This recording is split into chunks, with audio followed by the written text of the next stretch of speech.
Hello and welcome to Tech Today from the heart of Seoul at Galaxy Unpacked, one of the biggest tech events of the year. And of course, Tech Today is here to bring you all the details. What kind of devices will be launched? How will Samsung build on that competing ecosystem?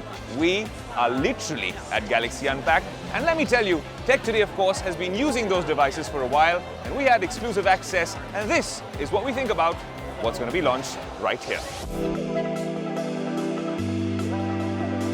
And welcome to Seoul, Korea.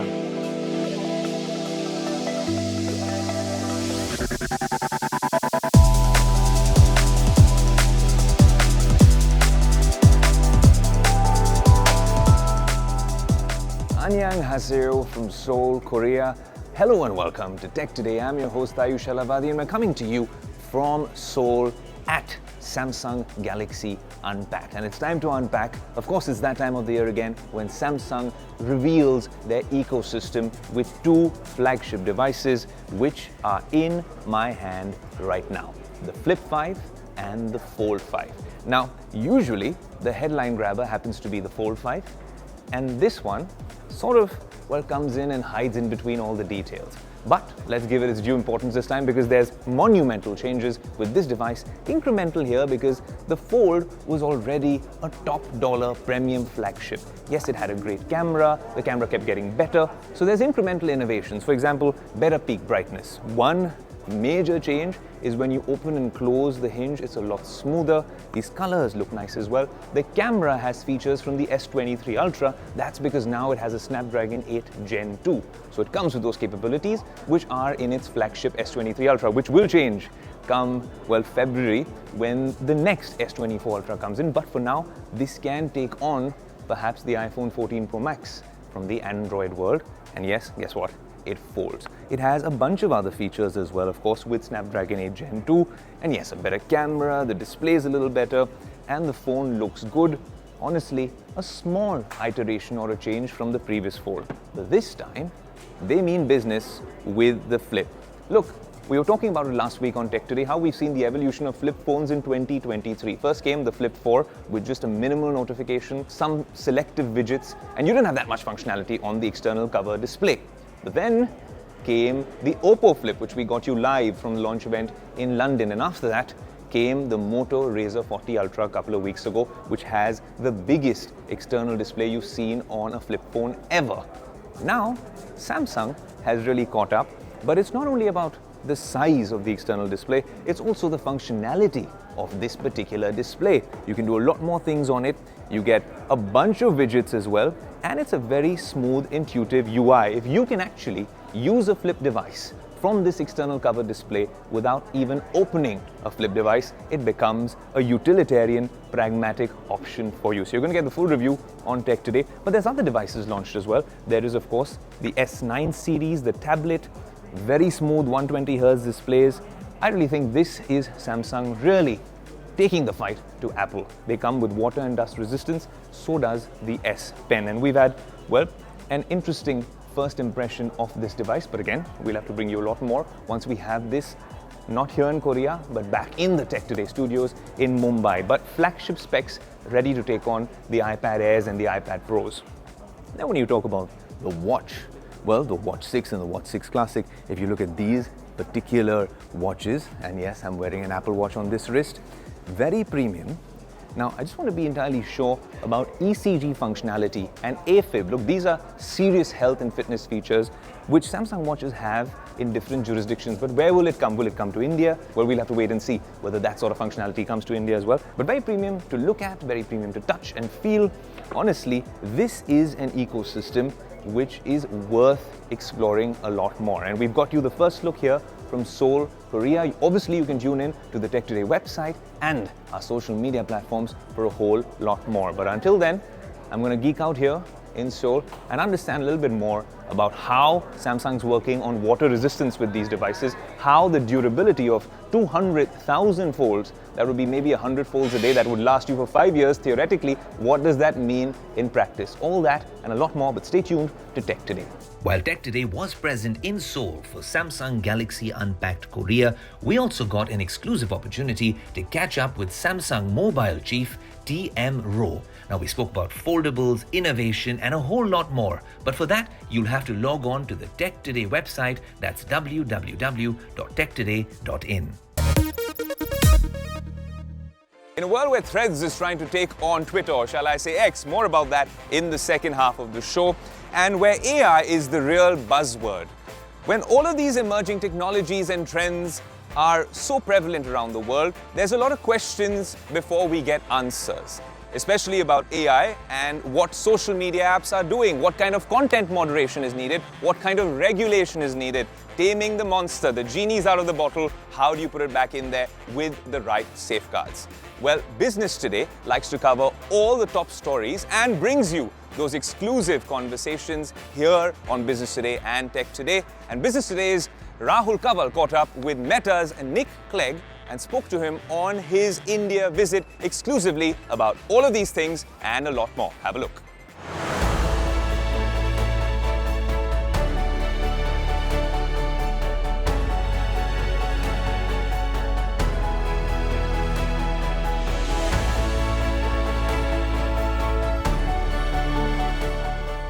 I want to start by talking to you, Nick Clegg, about artificial intelligence and the manner in which it is capturing global imagination.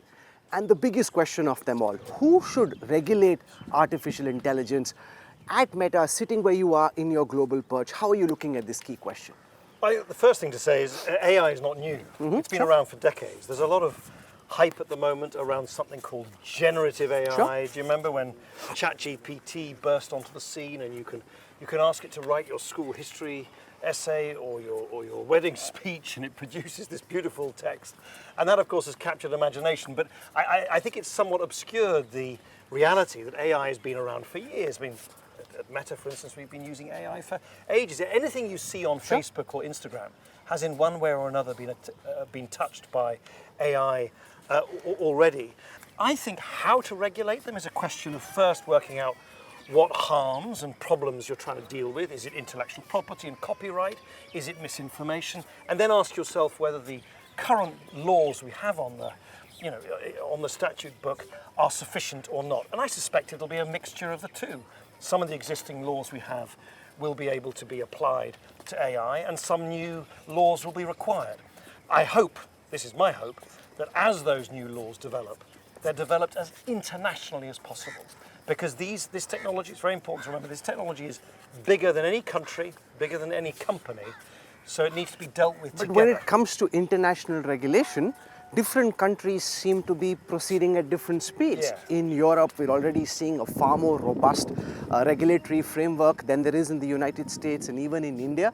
And therefore, in India, we're still debating the privacy bill, which comes up in the monsoon session if the opposition were to allow it. And there is already an urgent need to be regulating AI. So what you're saying in principle sounds correct, but in reality, how do you see that being implemented? I think there is as much a danger, interestingly enough, in rushing to regulate something that maybe hasn't been sort of properly analysed yet than there is about being too slow. So being too fast can also create problems because it means that you suffocate a lot of the innovation that will come from AI, or that at least would be the risk, which would be a great shame particularly for countries like India. I mean, India, it's not a question of if, it is a question of when India becomes one of the great digital superpowers of the world. It already has the world's second largest community of developers, and there are fantastic innovators, entrepreneurs, developers in India who are using AI today. And I think that culture of innovation, which is so strong in India, for which India is sort of globally famous, is something you don't want to sort of stymie by rushing to pass laws when it's not always obvious that new laws are necessarily the answer. I do think new laws will be necessary, but I think it's no bad thing to take a little bit of time to get it right. From artificial intelligence, for a moment, I want to shift attention to Threads, which has gathered so much chatter over the past few days after its launch. And the question that while it launched with a lot of hype, user engagement and daily active users now seems to have come down quite a bit from the initial numbers. How are you seeing the manner in which Threads is playing itself out? What's the user case? What does it do different, which makes me, for example, want to move away from Twitter and come to Threads? So look, I mean, firstly, when you get new apps, you always get this. There's a sort of eruption of interest. Lots of people kind of try, use it 2 or 3 times, and then it falls off a bit as the people who are not going to be regular users kind of move on, and then you kind of get a core base of users, and then you build from that. And we've done that before, multiple times on Instagram, on Facebook with new features. And remember, Threads is how can I put it? It's a sort of work in progress. There are lots of new features which haven't been built yet, which we will introduce over time. So that in a sense, we've done that before. We'll do it again. You get these kind of curves in the graph, if I can put it like that. But why do Threads? Well, because I think there are just a lot of people who are looking for a micro-blogging site where they can share news and views and kind of debate with people about stuff, whether it's about fashion or whether it's about sport, particularly when it's led by people you admire, creators, influencers, and so on, who don't necessarily find Twitter particularly attractive right now and want something which is a slightly kinder alternative, if I can put it like that. Sorry, it's not called Twitter anymore; it's called X, isn't it? So there's always there's space for more than one of those kind of micro-blogging sites. The interesting thing about Threads is we're building it very, very differently to things like Twitter. We're actually building it so that it will become part of something called the Fediverse, where you will be able to interoperably share your content on Mastodon, for instance. So it'll be a much more open platform where people will be able to share content across different sites. So it's not a sort of closed, walled garden. And we think that's going to be really interesting to see how that develops over time. Because of the manner in which the data privacy around Facebook played itself out, for a while Facebook and Mark Zuckerberg became the bad boys of big tech. In the manner in which Elon Musk has taken over Twitter, turned it into X, do you think Elon Musk's actions make all of you at Meta look far more statesman-like, far more reasonable? In some ways, he's giving Meta and your company a new lease of life by making Meta cool again. We don't spend too much of our time kind of looking over our shoulders at what other people are doing. What Elon Musk does is he's clearly a strong-willed character who's used to getting his own way. Is up to him. We focus on what we think is good for the billions of people who use our apps. The wonderful thing is that more and more human beings around the planet are using our apps. I keep reading the papers, Facebook is something of the past. In fact, more human beings now use Facebook today than ever before. And you look at particularly the initial popularity of Threads, there's a real appetite for people to try out new ways of communicating with each other, reaching out to friends and family, debating things that they care about. And look, whether it's on building the new computing platform, so that we're building the kind of hardware, so that you can, instead of actually having to be with each other here physically as we are, if in the future we could do it on the metaverse. Yeah, in the future, you and I could walk in a virtual path. And by the way, because it already works like that, the sound technology is so good, you really do think you're breathing the kind of same air, even if you might be thousands of miles apart. Whether it's that, whether it's Threads, whether it's all the innovations on Facebook, whether it's all the kind of fun and delight on Instagram, we will continue to innovate to appeal to something which is very visceral to all of us, which is how to communicate as human beings. On a lighter note, about that cage match, as somebody looking at it, what's your wager? Is that a metaphor? Oh my gosh, I've only got one answer if it happens. Of course, Mark Zuckerberg will win, and he's super fit, and he's really into fitness. He's really into these sports, into Brazilian jiu-jitsu and MMA and so on. Yeah, but listen, I think I don't know. I don't do it myself, but I think a lot of this is about technique, not just about size. Whether it'll actually happen or not, I honestly don't know.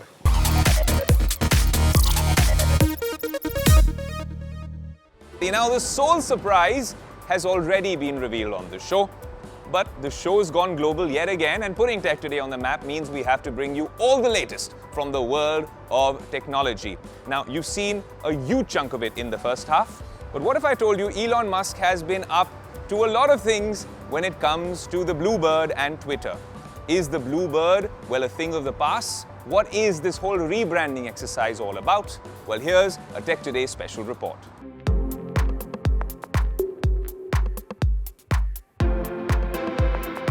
Soon, we shall bid adieu to the Twitter brand. These words by Elon Musk rattled the entire tech space this week. Musk rebranded the 10-year-old Bluebird Twitter logo with the letter X, ushering in a new era for the company. This is a step towards Musk's dream of making Twitter an everything app. Something on the lines of China's WeChat. X aims include social media, instant messaging, and payment services. Twitter Chief Executive Linda Yaccarino described X as including audio, video, messaging, and banking capabilities. This major news broke the internet as there were mixed reactions from people all across the world. The reactions ranged from eye rolls to sarcasm to jokes about X-Men. A few netizens described the move as unfathomably dumb, app human trafficking, branding suicide, and dumbest decision ever taken. But why is Musk doing it?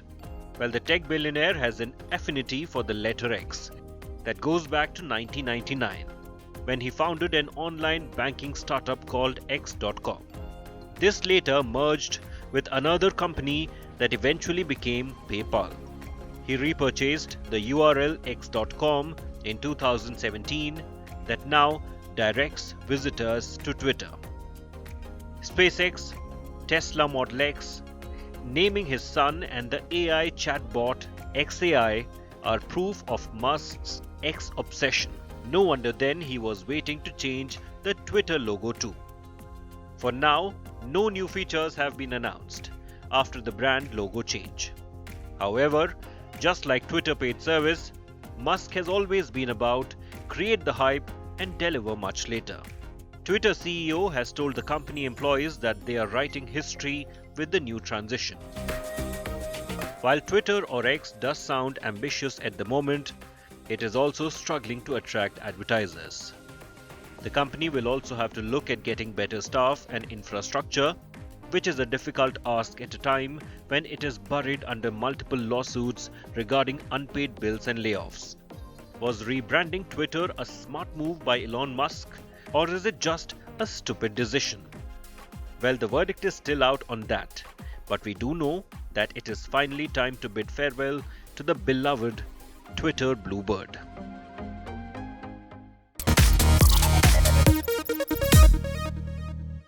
But what do you, the Tech Today community, think about this rebranding exercise? Twitter, X, Twitter, does it even make a difference? Do you even use this social media app? Well, we're coming to you all the way from Seoul to New Delhi. Here's a Tech Today special.